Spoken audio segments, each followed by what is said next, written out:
Bem, muito boa tarde a todos. O meu nome é Lucas e eu, juntamente da minha equipe, iremos apresentar um trabalho sobre inseminação artificial intrauterina. Então, para começar um pouco sobre as diferenças entre inseminação artificial e inseminação natural. A gente precisa entender que a reprodução é um processo fundamental na natureza, tanto nos seres humanos como em animais.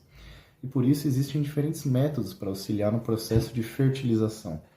Dois desses métodos são, respectivamente, a inseminação natural e a inseminação artificial. A inseminação natural, então, é um método de reprodução que ocorre sem intervenção médica humana direta.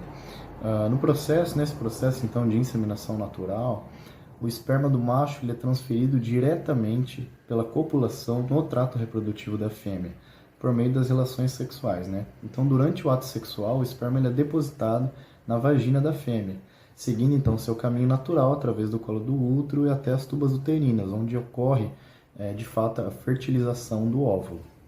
Já na inseminação artificial, por outro lado, ela sim envolve a intervenção direta médica no processo de fertilização, pois nesse processo o esperma é coletado e preparado em laboratório para posteriormente ser inserido no trato reprodutivo da fêmea.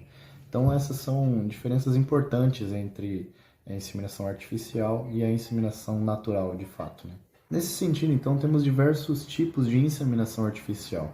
Temos, por exemplo, a in vitro, temos a intrauterina, que na realidade é a mais antiga e que apresenta uma boa taxa de sucesso aí nos casos que foram feitos.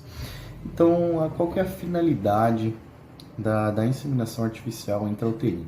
É ajudar no tratamento de reprodução humana, ou seja, ela ajuda casais que tenham infertilidade a obter a gravidez.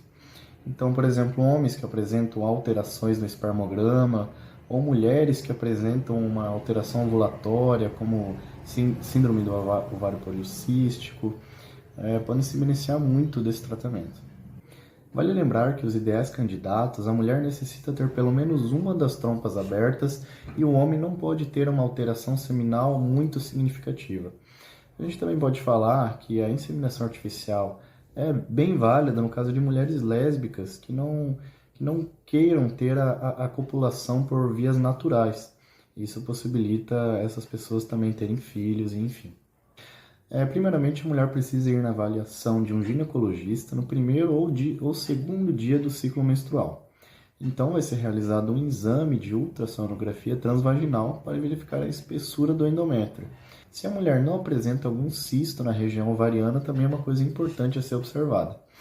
A partir desse momento, é iniciado o processo acompanhado de medicamentos indutores de ovulação, podendo esses mesmos serem por via oral ou injetável. Então, nos próximos dias, será realizado um monitoramento ultrassonográfico, com exames ultrassonográficos, então, para poder avaliar se os folículos estão crescendo de forma adequada e se o endométrio está apresentando uma espessura considerável, ou seja, se ele está ficando mais grosso. 2 horas antes do horário agendado, o marido deve ir à clínica e realizar a coleta do sêmen, o marido ou o doador, no caso. O sêmen vai ser processado e os espermatozoides mais rápidos serão selecionados. No horário combinado da inseminação, a mulher vai ficar na posição ginecológica, então será realizado o exame especular e colocado um catéter através do colo uterino. Os espermatozoides serão injetados diretamente na camada uterina. É um processo simples, não é doloroso e geralmente se faz com muita facilidade. Após o dia da inseminação, a paciente deve realizar um suporte hormonal com hormônio progesterona, geralmente utilizados em formas de comprimido via vaginal. Após 2 semanas é feito o teste de gravidez beta-HCG. Algumas mulheres preferem fazer a coleta do teste urinário antes do teste de sangue. Porém, o teste de sangue ele é muito mais sensível. Níveis de até 2 unidades de beta-HCG conseguem ser tituláveis, ou seja, detectados no teste. Enquanto que o teste urinário de gravidez fica positivo apenas quando possuímos 20 unidades para cima, ou seja, mais do que 20 unidades de beta-HCG. Após isso, então, é feita ultrassonografia transvaginal para analisar o saco gestacional e até mesmo verificar se o embrião tem alguma atividade cardíaca.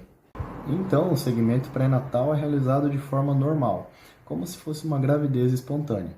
Só que, claro, com o uso de progesterona pelo menos nas primeiras 12 semanas.